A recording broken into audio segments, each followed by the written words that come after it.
sagalee waaqayyoo macaafaa Yaaqoob ergaa Yaaqoob 5 irra jiruun dubbisaa 5 boqonnaa 5 17 dubbisaa. Eliyaas nama akka keenyaa ture. Kadhata isaa keessatti bokkaan akka hin roobneef yommuu kadhate waggaa 3 ji'a 6 bokkaan biyya sanatti hin roobne. Yeroo inni deebi'ee kadhatetti immoo Waaqni bokkaa hin kenne, laftis midhaan hin baase. Maqaan isaa ulfaatu. Gooftaan keenya egaa karaa Yaaqoob ergaa nu erge akkana jedha. Eliyaas nama akka keenyaa ture jedha. Akka Yaaqoobbaa jechuudha. Akka koo akka keessan nama ture Eliyaas jedha. Nama akka keenyaa ture. Waan inni kadhate yeroo inni kadhate bokkaana dhaabbate dhaabbate yeroo inni kadhate bokkaana roobuu immoo roobe. Inni nama akka keenyaa ture. Isinii gubbaatti sagalee olii yeroo ilaallee amantiidhaan kadhadhaa cubbuudhaa walitti maa kadhadhaa jedha. Yeroo nu jajjabeessu jedhee ani yaadu nama akka keenyaati tureenyi. Namuma ture hin kadhate kan hojjetu Waaqayyo, kan hojjetu hafuura Waaqayyooti waan jedhu tokko keessatti arga. Garuu yaadan har'a isinii wajjin ilaaluu yaadu keessatti Eliyaas nama akka keenyaa ture. Garuu nummoo nama akka Eliyaasii jedhudha. Nummoo nama akka Eliyaasii. Eliyaas nama akka keenyaa ture. Yeroo tokko namummaan kun maali? Nama Waaqayyoo tokko yoo laalle dhugumaan sagaleen Waaqayyoos yeroo itti dubbatu tabba kanaan ka'ii bu'i yoo jettanii hin bu'a yeroo jedhu yeroo Kiristoos dubbatu amantii xiqqoo qabaattan yoo jedhu dhugumaan maaltu anaaf isiniin hanqata yookaan immoo anaan maaltu hanqata ofii koon sagalee Waaqayyoo kana keessatti ilaalaa ture. Waan baay'eedhaaf kadhanna, waan baay'eedhaaf waanna ammam Waaqayyoo kadhata keenya wajjin jira. Maalirraayyuu akka of ilaallu, akka anis of ilaalu, akka hundi keenyas of ilaallu, akka sagalee Waaqayyoo keessa keenya of ilaallu yaada kanarratti. Maaliifi dhugumaan har'a bokkaa dhaabbatu jedhee namni Waaqayyoo tokko kadhatee namni gurmuudhaan yookaan waldaadhaan hiyyee kadhatee bokkaan hin dhaabbata ta'uu danda'a ta'a. Garuu fakkeenya namoota akka Eliyaas kana tarii hin jiru ta'a. Nutis hin jirru ta'a iddoo sana. Iddoo Eliyaas jiru sana. Nama akka Eliyaas. Eliyaas nama akka keenyaati. Nama akka kootiiti. Anoo nama akka Eliyaasii. Reega yookaan maatimaatiksii keessatti aaniif baan qixxee yoo ta'anii baaniif aanis deebi'ee qixxee ta'aa jedhe. Qixxeedhuma akkuma Eliyaas nama dhugaadhaaf foon uffateeranni nutis foon uffanneerra hin nyaata hin dhugaa hin deemaa hin jiraachaa ture. Garuu yoo teenye ilaalle akkaataan itti fudhatame akkaataan itti jiraachaa ture yoo ilaalle nama akkamiiti? Waaqayyoon dura ufa dhiyeessinu. Akka ani ergaa Yaaqoob kanarratti argetti Yaaqoob maal jechuu barbaada? Hinuma sa'e Ermiyaas godhe sanas kan godhu Waaqayyo waan ta'eef gochuu hunuma danda'ama waan jedhu tokko natti fakkaata. Namni akka keessaniis akka kootiif akka keessaniis waan guddaa hojjechuu danda'a inni hojjetu Waaqayyoodha waan jedhu tokkodha. Maaliif Waaqayyo waaquma isaa kan Eliyaas sana hin har'aas. Waaqni keenya nu amanannu isaa abidda waaqarraa buusee kadhataan abiddi bu'ee bishaan araabdu sanaadha. Waaqayyo keenya. Waaqayyo sanuma humni isaa sana Waaqayyo isa yuunivarsiitii kana hunda hojjete isa lafa kana uume waaqa kana uumeedha. Isa hundumaa danda'uudha. Obboloota koo. Waaqayyo isuma sana Waaqayyoon biraa wanti addaa hin jiru jechuudha. Waaqayyo inni kaleessaa isa har'aatii isa boriiti obboloota koo. Maaliif garuu bara kana keessa namoonni harka hiixatanii uleerra qabanii bishaan kutanu hin jirre kan akka Musee? Maaliif laata jedhee yaada. Hin jiraata ta'a. Garuu biyya keenya yeroo hunda hawwina.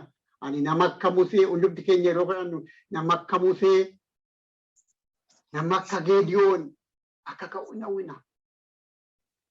Kadhaan keenya deebi'ee har'a ija isaa arguu barbaanna. Obboloota koo. Waaqayyo inni dinqii hojjetu inni abiddaan bishaan gubu sun isa abidda bu'ee bishaan arraabu sun har'as isuma. Inni seera biyya lafaa ala hojjechuu danda'u sun inni suppernaachuraalii ta'e sun. Oromoon malaan bishaan waaduudha. Bishaan waaduudhaaf abiddatti naqnee hin dandeenyu. Hin dhaamsa waan ta'eef. Bishaan waaduudhaaf yookaan immoo bishaan tokko ho'isuuf illee waan itti namuutu jira. Waan gidduu bishaaniif abiddaa jiru jira. Kana malee abiddaaf diinni isaa bishaan obboloota koo. Kanaaf na dinqa. Akkuma keenya nama ture. Eliyaas akkuma keenya nama ture. Maaltu ta'e? Maaliif anis akka Eliyaas hin ta'ure egaa Eliyaas akka koo nama ta'e? Waan na hanqatutu jira jechuudha. Deddeebii akka yaadutti deddeebi'anii Waaqayyoo wajjin deddeebi'u keessa rakkinni jiraachuu danda'a. Fedhi Waaqayyoos immoo nama adda ta'e dibame sana irratti adda ta'uu danda'a. Tarii abidda buusuuf anaannan keenya ta'a. Garuu dhukkubsataa kadhachuuf waan adda addaa geeddaruuf anaanna kaa'eera ta'a. Obboloota koo. Amantii koo garuu murteessaadha. Ammamin waan hin yaadu sanatti amanee jiraadha inni jedhu gaaffii ta'uu danda'a. Obboloota koo Waaqayyo nu haa gargaaru. Deddeebii keenya Waaqayyo gargaaru. Anaaf isiniin namoota kadhaan isaanii dhaga'ame namoota Waaqayyo itti gammade nu haa godhu Waaqayyo. Ameen. Yaa obboloota koo bara kana keessa keessumattuu yeroo yaadu raajonni bara Eliyaas turani kuma meeqa dhibba meeqa suni raajonni Ba'aal suni tokkichumaan Eliyaas ka'ee dinqii Waaqayyoo argisiisee isaan qaanesse Waaqayyoof ulfinni ta'ee isaaniif salphinni ta'e suni har'as jiraachuu hin danda'u. Garuu maaliif raajota sana inni qaanessu hin humna Waaqayyootti waamu inni abidda buusu maaf hin jirre? Anaaf ta'uu ana ta'uu dhiisuu danda'a, isin ta'uu dhiisuu danda'a. Waaqayyo garuu kaasuu danda'a obboloota koo. Maaf hin jiru har'a? Maaliif hin jiru har'a namni akka sanaa abidda buusuu danda'u? Raajota Ba'aal irratti waa'ee raajota adda addaa dubbanna. Yeroo kadhannu ija keenya dura warri dhufan jiru. Warri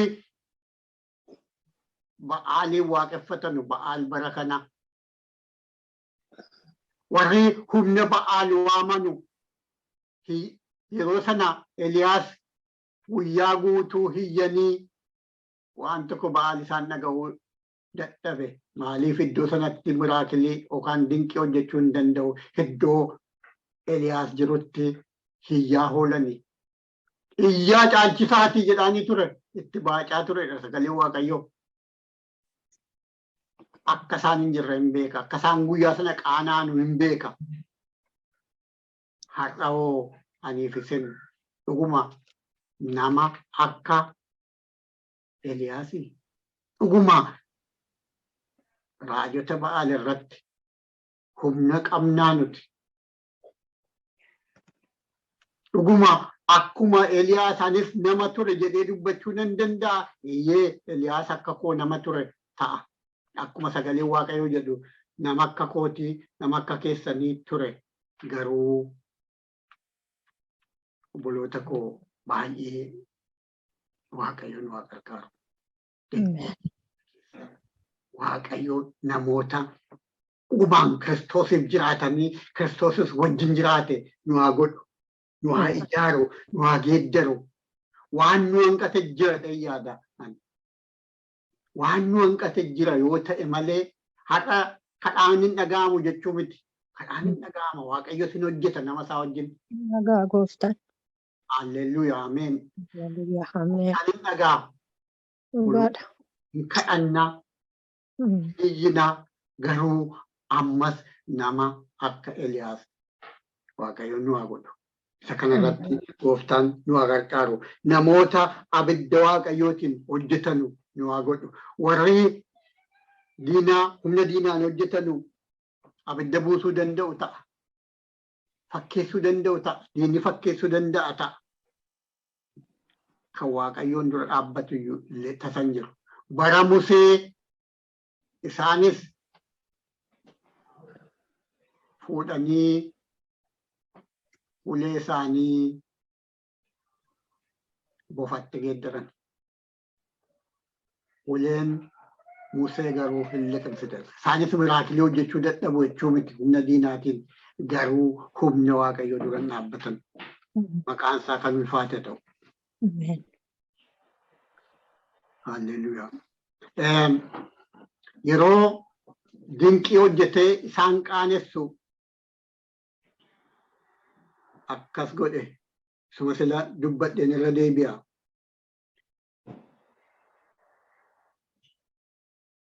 Macaafa qulqulluu mootota isa duraa 18 keessatti akka jedha. 31 kaasee inni lakkoobsa gosa ilmaan Yaaqoob 12 dhagaa 12 walitti hin qabate. Yaaqoob kun isa Waaqayyoo maqaa isaa Israa'el jedhee jedhama ittiin jedhe turedha. Dhagoota kanaan Waaqayyoof iddoo aarsaa in ijaare. Iddoo aarsaa kanatti naannessee immoo boolla akka bishaan liitira 15 baachuu danda'u hin qote. Qoraan iddoo aarsaa sanaa irraa naqee tuntunnoo qalma sana kukkutee qoraanicharra hin naqe. Kana booddees bishaan okkotee 4 guutaatii qalmicha gubamu fi qoraanicha irratti dhangalaasaa isaaniin jedhe. Itti fufees si'a lammaffaaf akkuma amma kana godhaa isaaniin jedhe. Isaani si'a lammaffaatti hin dhangalaasanii. Inni immoo si'a sadaffaas akkasuma godhaa jedhe hin abboome. Isaanis si'a sadaffaa akkasuma hin godhanii. Bishaanichis gadi yaa'ee boolla iddoo aarsaa sanatti naanneffamee qotamee iyyuu hin guute. Yeroo aarsaa galgalaatti Eliyaas raajichi gara iddoo aarsaatti dhiyaatee yaa Waaqayyo gooftaa isa kan Abrahaam kan Isaaq kan Yaaqoobis ati waaqayyo isa kan Israa'el akka taate ani garbicha kee akkan ta'e wanta kana hundumaas abboommii keetiin akkan godhe har'a akka beekanutti godhe. Jarri kun ati waaqayyo gooftaa akka taate yaada isaanii gara ofii keetti deebisuuf akka jirtu akka beekanitti naaf dhaga'i. Yaa waaqayyo anaaf dhaga'i jedhee hin kadhate. Yommus ibiddi waaqarraa haalleluuyaa bu'ee qalmicha gube. Hallelujah. Qoraanichas dhagaaf bishaan gubee bishaan boolicha keessa tures arraabee hin gogse. Jarri hundumtuu kana yommuu arganii adda isaaniitiin gumbifamanii sagalee guddaadhaan gooftichi kun waaqayyoodha. Gooftichi kun waaqayyoodha jedhan. Maqaan isaa kan ulfaate haa ta'u. Amen. Yoon jajadan miraakiliin yookaan dinqiin hojjetame kun namoota akka deebi'an akka waaqayyoof gombifaman isaan godhe. Obboloota koo har'a dinqiin dhugaan hojjetama yoo ta'e namoonni hin deebi'u. Dhugaadha. Amen. Hallelujaa. Maqaan isaa kan ulfaate haa ta'u gooftaan keenya. Garuu waan wallaaqatatu jira. Waaqayyoo kana nurraa haa kaasu. Abaarsaaf isa dubbii waaqayyootu wal laaqate. Kanaaf deemuun diina qaanessuun dadhabame. Jarri hiyyaa oolanii abiddi waaqayyoo gadi buutee kana hojjette. Kanarraa kan ka'e namoonni baay'ee fayyinni hin ta'e lubbuu geeddarachuun qalbii geeddarachuun hin ta'eef. Kanaaf gooftaan maqaan isaa haa ulfaatu. Kana duwwaatu hin ta'in egaa Eliyaas waan baay'eedha godhee sagalee waaqayyoo keessatti yeroo yaadattu ta'e abiddaan itti waame loltuun alatti ergamte ajajaa wajjiniin namni 50 loltuun nattee Eliyaasiin qabuudhatte yaa nama waaqayyoo kottu gadi bu'i mootii biraan deemna jedhaniin. Garuu waaqayyo maqaan isaa ulfaatu waan nama waaqayyoo ta'e abiddi waaqarraa buutee sina fidde abiddi hin bu'e. Lammaffaas hin erge abiddi hin bu'e jedhe. Abidda ajaje waaqarraa haa bu'u jedhe. Hin dubbate waaqarraa gadi bu'e. Isa kanaan inni Yaaqoob Eliyaas akkuma keenya ture jedhu. Nuunis waaqayyo ulee godhachuu hin danda'a jechuu isaati. Waaqayyo nuunis ulee godhachuu hin danda'a, nuun hojjechuu hin danda'a. Waaqayyo waaqa waan ta'eef. Eliyaas kan godhe waaqayyo waan ta'eef. Eliyaas waaqayyoon malee waaqayyoon malee Eliyaasiin waan hin taaneef. Yesus. Hallelujah. Maqaan isaa kan ulfaate haa ta'u. Amen. Eliyaas akka jedhamee seenaan isaa akkanatti barreeffamu waaqayyo maqaan isaa ulfaatu humna waaqayyoo hafuura waaqayyoo godhe. Yeroo baay'ee yaa waaqayyo nu dibi, yaa waaqayyo nu kaasi, yaa waaqayyo nu hojjedhu jenna. Sirriidha. Garuu waan nu hanqatu hin jira obboloota koo. Maali Eliyaas nurraa maal adda ta'e maaltu nuun immoo hanqata.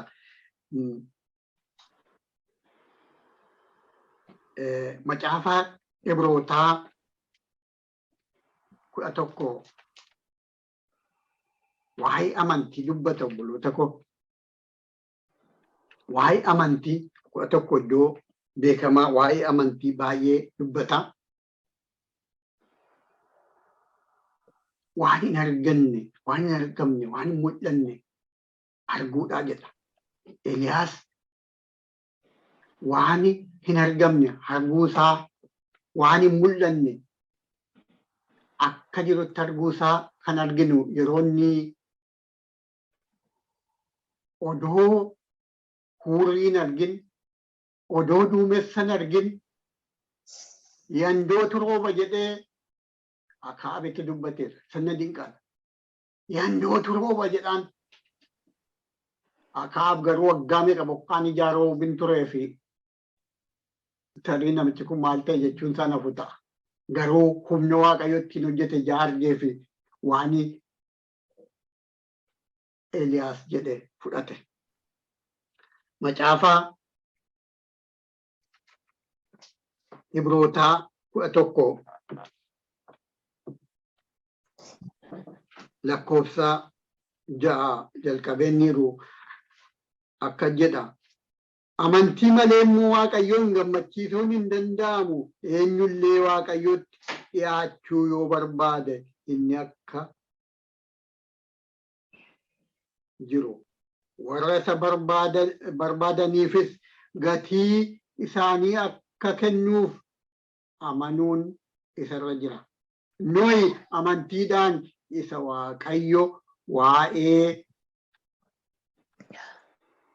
waan yeroo sanaatti ija namaatti hin mul'anneef akeekkachiisee dhaga'ee sodaatee warra mana isaa oolchuuf bidiruu tolfate. Amantiidhaan immoo biyya lafaatti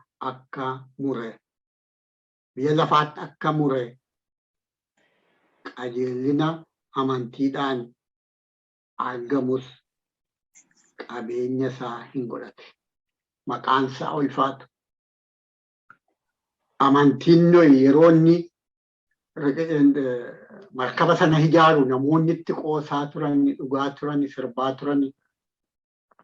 Dhuguma bokkaatu rooba jedhanii dhuguma akka kanatti bokkaa roobee lafa balleessa jedhanii yaadnee turan. Nohi garuu fagootti arge amantiidhaan. Akka Waaqayyo waan sana akeeke hin laale. Obboloota koo Waaqayyo nu haa gargaaru. Ameen. Duumessi yoo mul'achuu dhabaate, hurrii arguu dhabaate, Waaqayyo jedheera taanaan hin ta'aadha. Waaqayyo nan roobsa jedheera taanaan hin ta'aadha. Waaqayyo godhi jedheera taanaan gochuu qabna. Obboloota koo karaa tokko yeroo ni ilaalu waan baay'ee gochuuf hin dhamaana. Maqaan isaa ulfaatu. Waaqayyo waan baay'ee keessatti gargaara. Garuu iddoo nuu jirrutu murteessa yaada. Guutummaa guutuutti adeemsi keenya Waaqayyo wajjin maal fakkaata? Iddoo namoota dibamanii, iddoo ergamoota gurguddaa akka sanatti miti. Akkaataa amanaan dadhabaan tokkotti deddeebi'uu qabutti iddoo sana jiraachuun tarii yoo xinnaate nurraa eegama. Ulfina Kiristoos arguuf baranni deebi'ee dhufu yeroo nummoo kaan isa bira annu bara Kiristoos barcumarra taa'u sana fuulaa fuulatti bara Kiristoosiin arginu sana arguudhaaf obboloota koo waan nurraa eegamutu jira. Kanaaf nu haa gargaaru. Haqa waan baay'ee iyyina, baay'eedhuma kadhannaa. Tarii maaltu nu hangata laata isa jedhuudha. Keessa keenyatti akka deddeebi'u Waaqayyo miraakilee hojjechuun nama kaasuu danda'a. Yoo nuun ta'uu dhabaate inni hojii sana hojjetu nama kaasa Waaqayyo. Ameen. Nama tokko Chaayinaa barumsaaf deeme. Nama Ameerikaa tokko yeroo baay'een dhama'ee dunkaana ijaaree barumsaaf deeme miti tajaajilaaf deeme. Abbaa wangeelaa yookaan immoo nama miishinii ta'etu deeme. Waggaa dheeraa inuma lallabaa namni yoo Kiristoositti geeddaramuu idee jedha. Lubbuun isaa geeddaramuu idee nama argachuu hin dadhabeedha. Guyyaa tokko garuu barataan tokko yuunivarsiitiidhaa dhufee jedha. Dhufee dhaggeeffatee gooftaa fudhateedha. Namichi sun waachmaanniidha. Maal jedhaa? Niin gooftaa fudhateedha. Isa booddee animeeshiniin koo ni geeddaruudha ture jedha. Kanuma duwwaadhaan waan baay'ee yaadeen naqee meeshinii guddaadhaaf wangeela chaanaan ga'uufan dhaqee jedha. Ani garuu ni akkan kaasu Waaqayyo na ergee jedha. Waaqayyo maqaan isaa ulfaatu. Namichi wajmaannii kana seenaa isaa beektu yoo ta'e amma waa'ee wangeelaatiif arrabni irraa citutti harka irraa kutanutti Waaqayyoon dura dhaabbate. Chaayinaa keessa namoota baay'eedhaaf har'allee wangeela achi jiruuf hojii guddaa nama hojjete seenaan isaa. Kanaaf tarii waan baay'ee nutti mul'atu ta'a.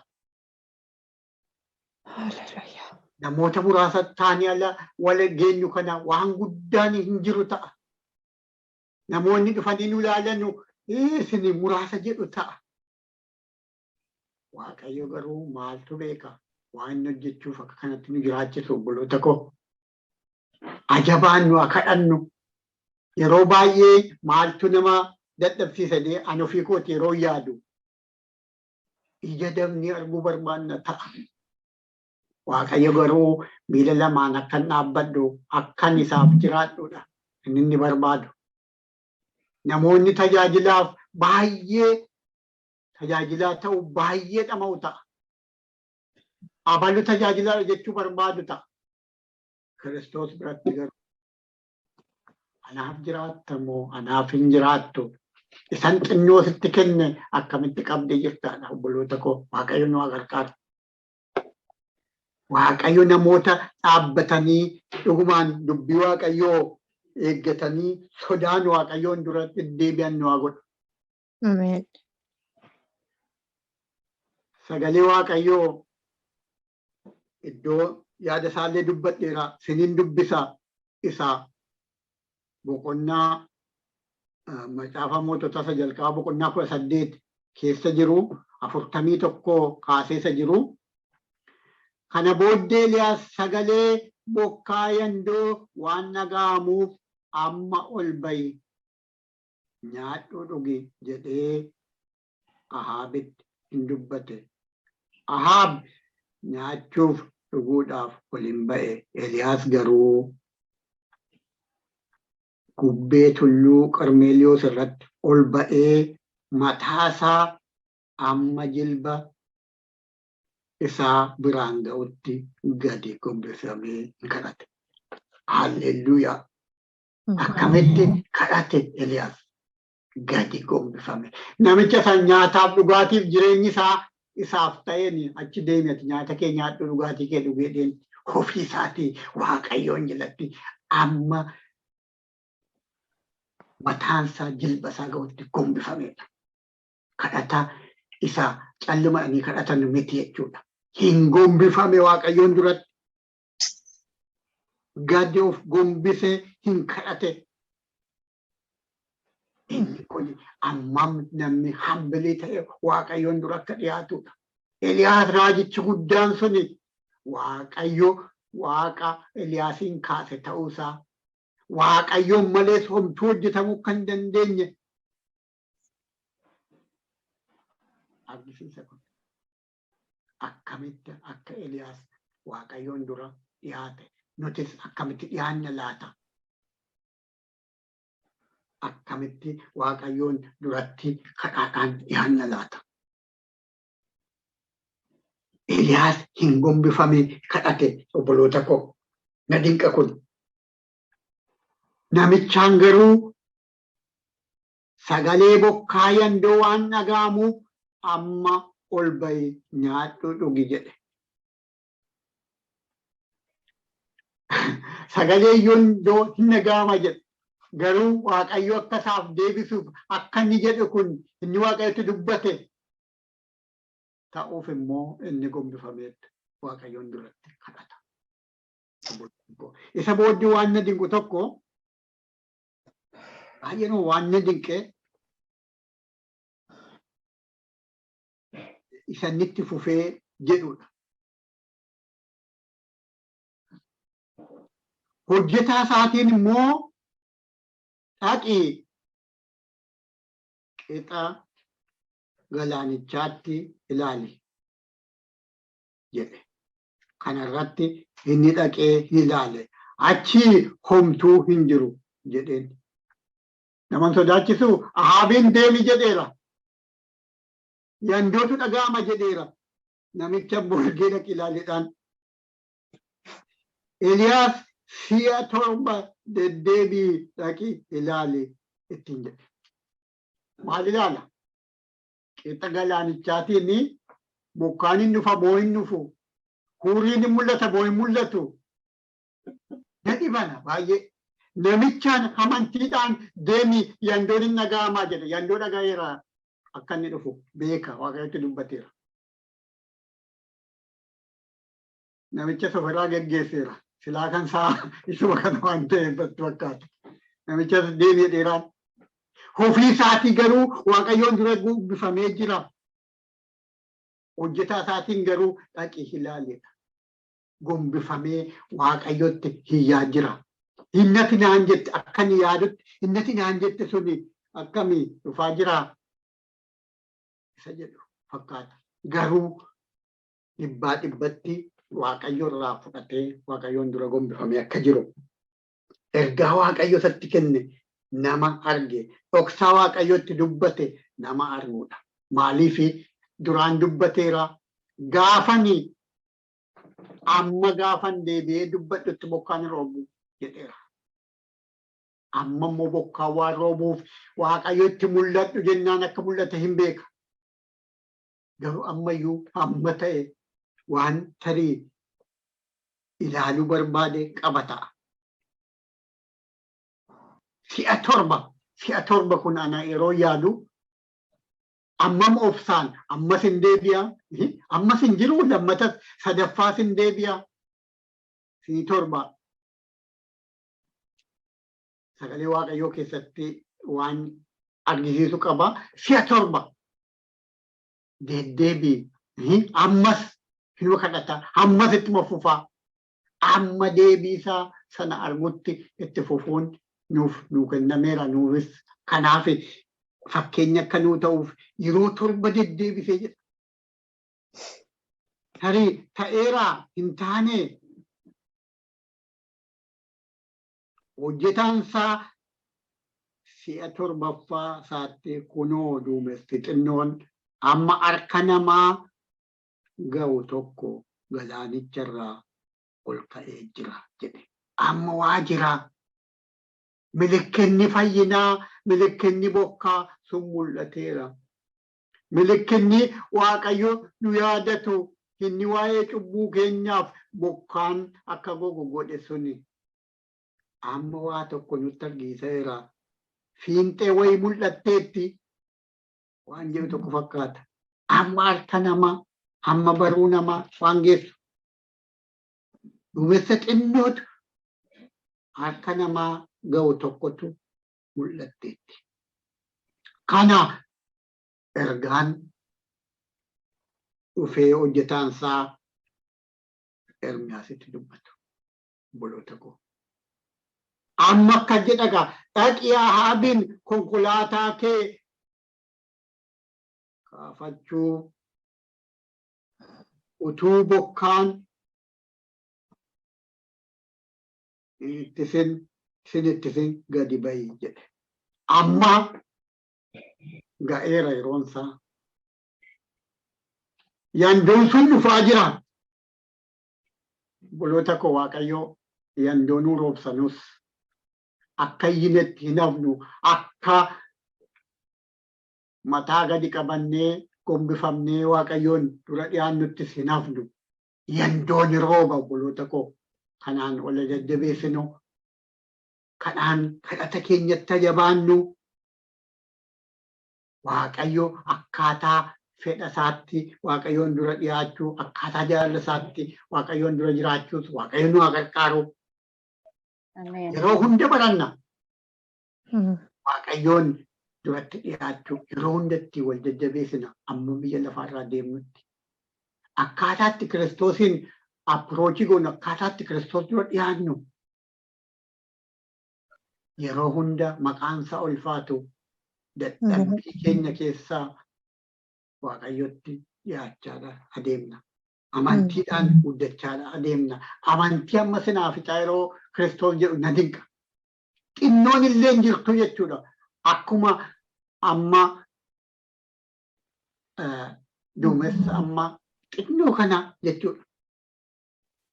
Ishee waan guddaa yandoo sana nama argisiiftu. Yandoo nama dhufeera. Kunoo maaliifi waan akka namaa harka namaa geessutu mul'atteetti. Isheen yandoo sana milikkita isaati isa jedhu jechuudha.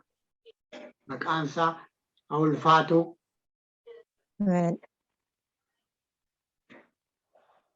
Kana gidduutti qilleensi duumessa fidee bantii waaqaa hin gurraachesse bokkaan ulfaataan hin dhufe Ahaab yommus konkolaataa isaa yaabbatee Israa'elitti gadi hin ba'e. Amma hin deema jechuudha. Ahaab amma bokkaa jalaa baqachuu. Ermiyaas immoo humna guddaadhaan waaqayyo humna kenneefi inni sun konkolaataan deemaa. Inni kun lafa dura isaa deemaa jedha sagalee waaqayyo. Bokkaan hin roobe waaqayyo hin araarame saba isaatti. Obboloota koo maqaan isaa kan ulfaate haa ta'u. Ameen. Dinqiidha gooftaan keenya. Obboloota koo.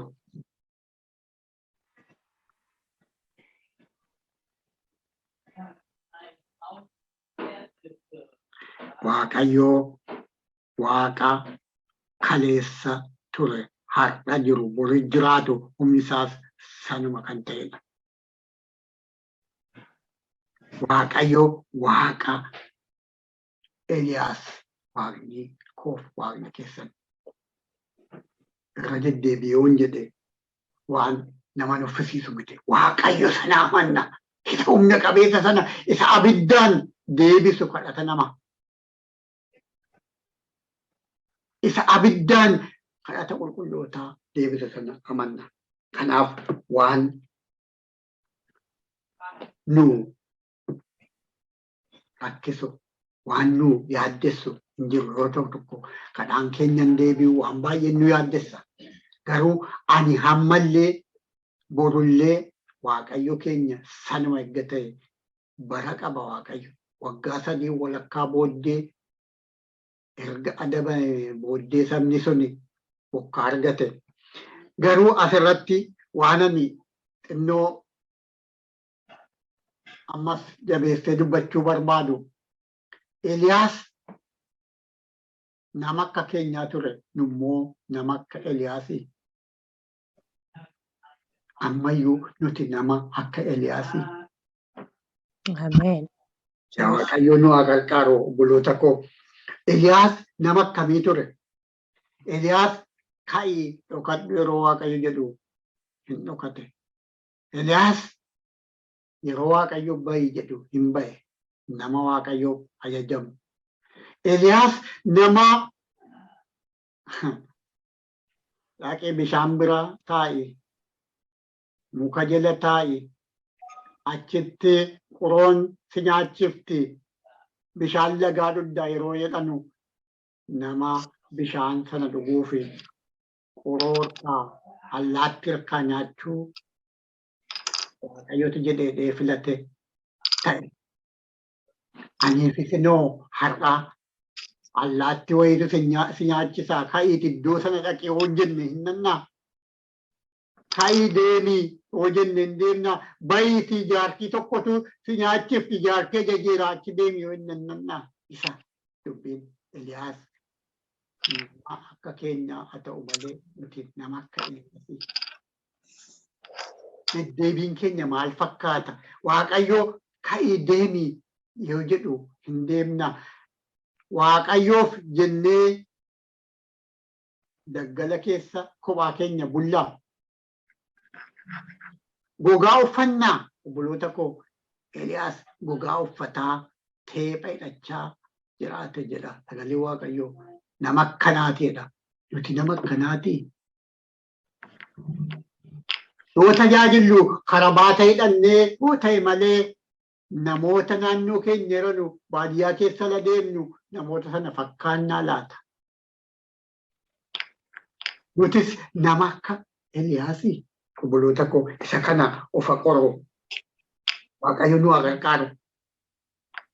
Lafa Waaqayyo itti nu jiraachise akkaataatti jiraannutti akkaataa Waaqayyo fedhe sanatti deddeebinaa. Mataa keenya gadi gombifnee Waaqayyoon dura dhiyaanna. Dhugumaan mataan keenya gadi gombifamee Waaqayyoon duratti inni kun hambilii ta'uusaa argisiisa. Obboloota koo an akkanaa galutti Waaqayyoon dura akkaataatti laphee cabaani kadhatanu akkaataatti namni Waaqayyoon dura kufu namni of gad deebisee naannoo na kadhatedha Waaqayyo. Gad of deebisuu sana argisiisa anaaf. Tokkoffaa Phexros keessaas waan akkanaa waan gad of deebisuu kana dubbata sagalee Waaqayyo. Tokkoffaa Phexros 5:6 dubbisa. Kanaafis Waaqayyo yeroo isaa yemmuu ga'u akka ol isin qabutti harka isaa isa aangoo qabeessa jalatti gad of deebisa. Waaqayyo gargaaru. Waaqayyo yeroo ol kaasee tokkoffaa mootota tokkoffaa 8:46 dubbifnu humna kennee fi fiigaa ture Ahaab dura jedha. Yeroo Waaqayyo ol jedhee fiigsu sanatu dhufe. Waaqayyo yeroo isaatti ol nu qaba. Gad of qabnaa laata. Waaqayyo anaaf isin gargaaru obboloota koo. Ija jabinaan hin dubbannaa laata. Ija jabinaan mootii duratti dubbata. Ahaab duratti fituu saba kana sochoosaa. Fituu saba kana jeeqaannaan sii malee siifi hortee kee warra Ba'aaliin waaqeffatan malee jedhee dubbate. Bara kana namatti dubbachuu hin dandeenya. Mootota dura dhaabbachuu hin dandeenya. Dhuguma anis nama akka Ermiyaasii kun keessa keenya deddeebuu qaba. Dhugaa Waaqayyootiif jennee waan fedhe yoo nurra ga'e deemuuf qophee qabna. Inni kun yeroo hunda gaaffiidha. Isa amma jedhe 8:8 keessatti Eliyaas immoo deebisee Ahaabiif deebisaa siif hortee abbaa keetii Ba'aal duukaa bu'ee abboommi Waaqayyoo dhiisuudhaan Israa'el rakkina fide malee ani rakkina itti hin fidne. Isini malee sii malee har'a moototaan nama akkas jedhaa. Namoonni akka Eliyaas jiru. Dhuguma nuti amantoonni akka Eliyaas sii malee kan cubbuu fide. Sii malee kan Ba'aalii waaqeffatu jedhaa laata. Waa'een Ahaab kun baay'ee na dhiba. Mootii torbaffaa jedhu Israa'el, Noorz Israa'el kana nama bulchaa ture. Cubbuu inni hojjechaa ture. Ba'aaliif waan inni ijaare maal irratti yoo jettani haadha manaa inni fuudhe ilaala. Intala mootii Sodom. Mootonni wal fuudhu ijoollee walii kennu. Lafa fuudhu dhabee ta'een beeku. Lafa inni dhaqe ilaala. Sodomiin dhaqee intala Elzaabeel jedhamtu fuudhe. Isheeni akka ishee kani isa naannesse hin jiru jedha sagalee Waaqayyoo. Hin naannessite maaliif hafuuraa Waaqa isheerra jira. Obboloota koo inni masaraa Ba'aaliif ijaare waaqeffannaa Ba'aaliif. Raajota 4,000 maaddii feetii nyaatanu naa dhiyeessi jedha Eliyaas. Yeroo tabba Qarmeeloo sana ol ba'anii aarsaa dhiyeessuuf jedhanii hiyyaa turanii yaa'anii dhufanii. waaqa isaanii qabatanii isaan iyyaa dhufanii obboloota koo jara kanarratti ka'e ka. Waaqayyo yeroo Ahaabinis qaanessu, yeroo raajota sanas qaanessu, yeroo Elzaabeel sanas qaanessu humna isaa argisiise. Maqaan isaa haa ulfaatu. Nutis namoota raajota kee warra sobduu sana dhiyeessi jedhuudha. Isa kana ani yeroo yaadu gaaffii kan natti ta'e anis nama akka Eliyaasii. Eliyaas nama akka koo foon uffatteedha. Nama akka koo dadhabaadha. Garuu Waaqayyoof abboomamee nama deemudha. Duumessa xinnoo argee nama Waaqayyoo kunoo hojjechaa jira jedhee amanuudha. Obboloota koo Waaqayyo anaaf isin na gargaaru. Hafuura Eliyaas Waaqayyo nuuf haa kennu. Eliyaas raajii dinqiidha. Akkaataan itti biyya lafaarraa deemes. Obboloota koo hin fudhatame. Hafuurri isaa yeroo dubbatamu Yohaannis Cuuphaa wajjin walitti fidama. Yohaannis Cuuphaa eenyu jettan innis gogaa uffataa nama haala jiraachaa nama wacaa waa'ee Waaqayyoo dubbachaa nama mudhii isaatiif ta'e hidhatee deddeebi'aa ture. Nama garuu ija jabina akkuma inni kun Ahaabitti dubbate moototatti dubbachaa turedha. Dubbachuun isaa akka mormi isaa muramu isa godheera.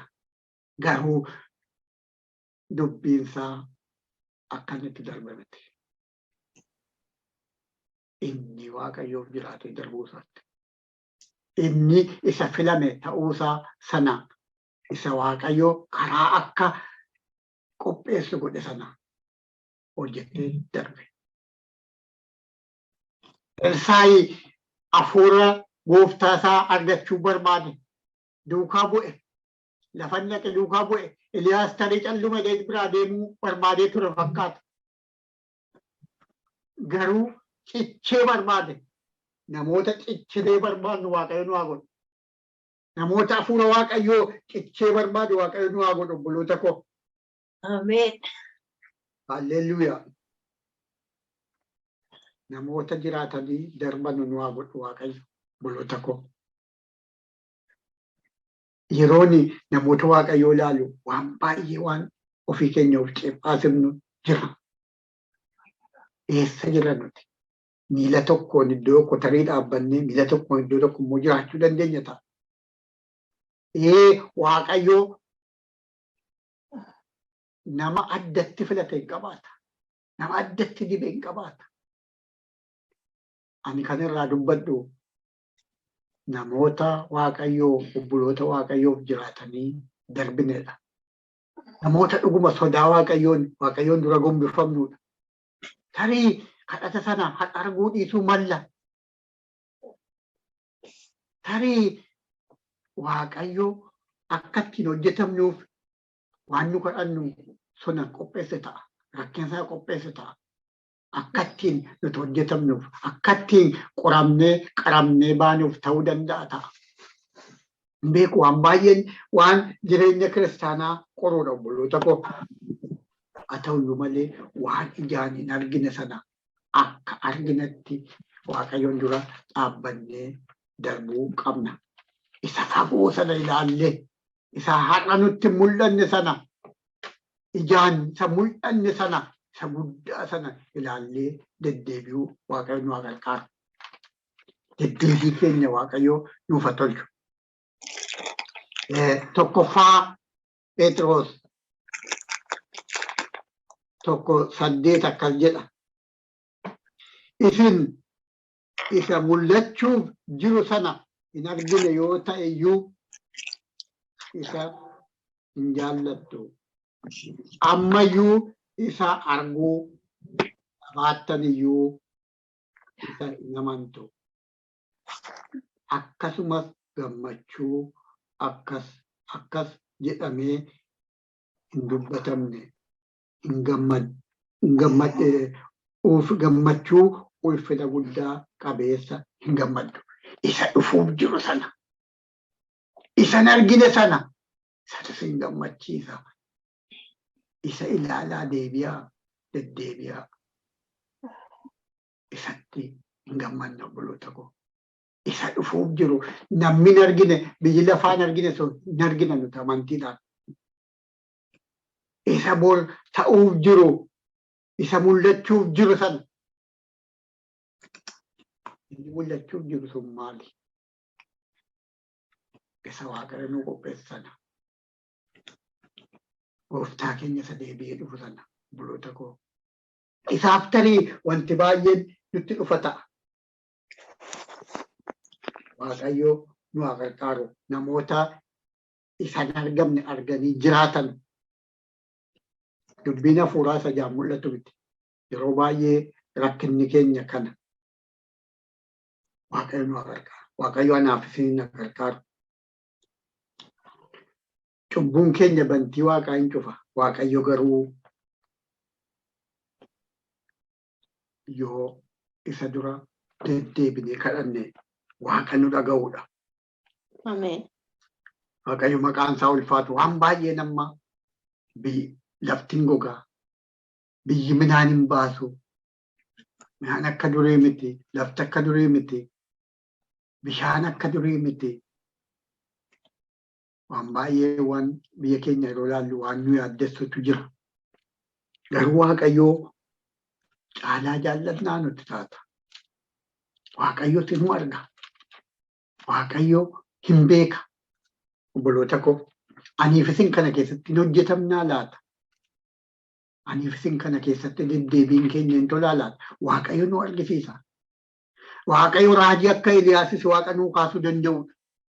Waaqayyo raajii akka Musee isa akka Geediyoonis Waaqa kaasuu danda'udha. Humni isaa sanuma. Ulee ittiin hojjetu isatu kaafata. Obboloota koo Waaqayyo anaaf isin na gargaaru. Nuti garuu iddoo dhaabbannu dhaabbachuun nuuf ta'a.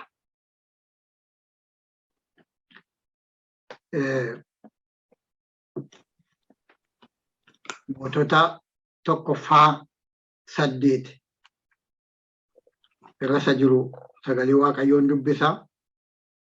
Kadhataa nama Waaqayyoo lakkoofsa 35 jalqabee sababii isaan si'akkaniif bantiiwwan Waaqaa cufamanii bokkaan lafa irratti roobuu yoo dhiisutti sababii cubbuu isaaniitiif rakkinni yommuu isaanitti fiddu isaan gara iddoo kanaatti garagalanii yoo si kadhatan maqaa kees yoo waammatan cubbuu isaanii irraa yoo deebi'an yommus ati Waaqarraa isaaniif dhaga'i cubbuu garboota kee saba Israa'el kanas isiif karaa qajeelaa irra akka isaan deddeebi'an isaan barsiisi.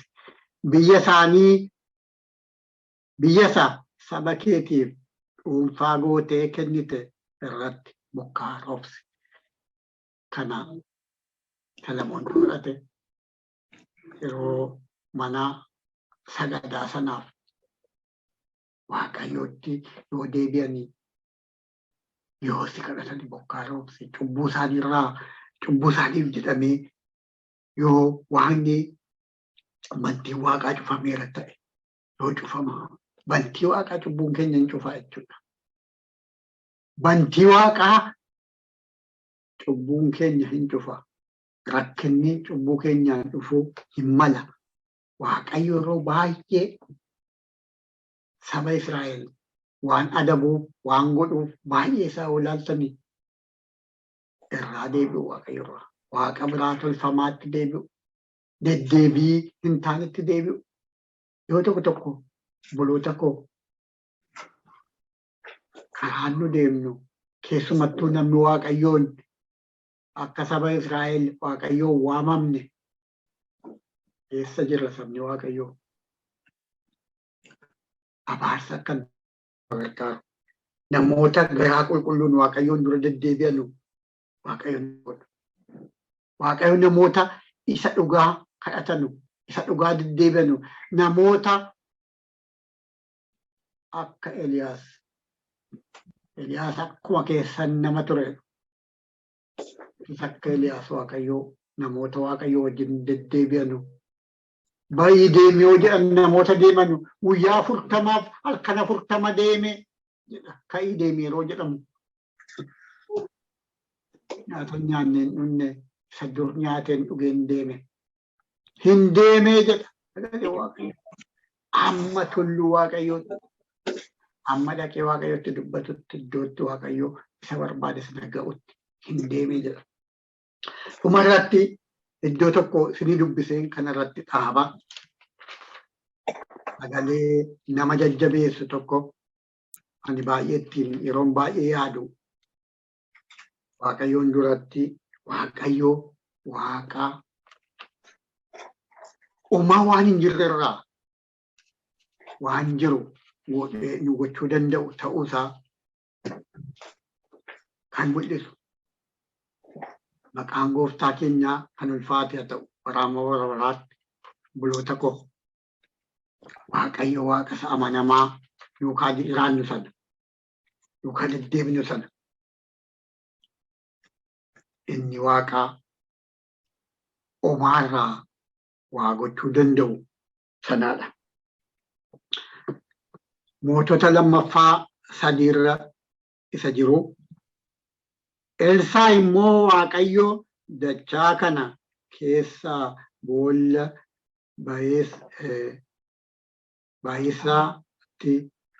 baay'isaatti qotaa jedhe. Itti fufees Waaqayyo qilleensa yookiin bokkaa hin argitan. Haa ta'uyyuu malee dachichi bishaaniin hin guuta.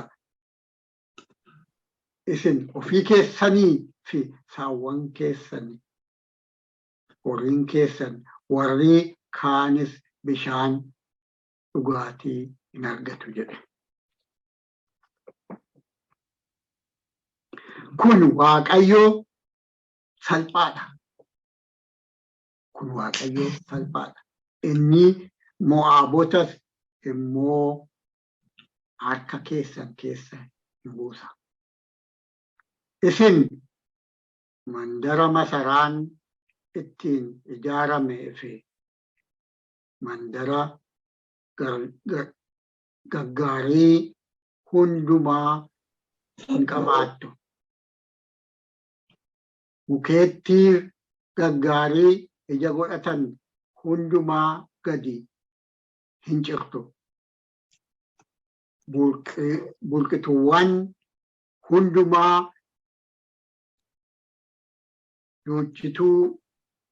hin duuchitu.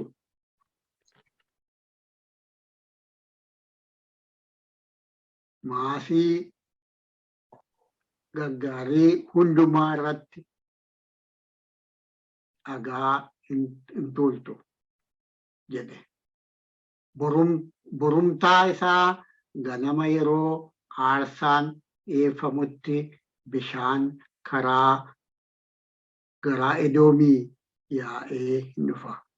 Bishaan keessas bishaantu biyya keessas bishaantu boqonnaa 3:16-20 seeroon isin dubbisee duumessa arguu dhabaattan qilleensa arguu dhabaannu bishaan keenya guuta. Bishaan keenya boolla sana guuta. Har'aamtuu nutti mul'atu yoo ta'e Waaqayyo nu yaadata obboloota koo. Waaqayyo bara si yaadatu Waaqayyo si yaadata. Garbichi Waaqayyoo nu dubbatu. Yeroo sana lafeen koo lafti na fuudha. Yeroo sana obboloota koo Waaqayyo nu gargaaru.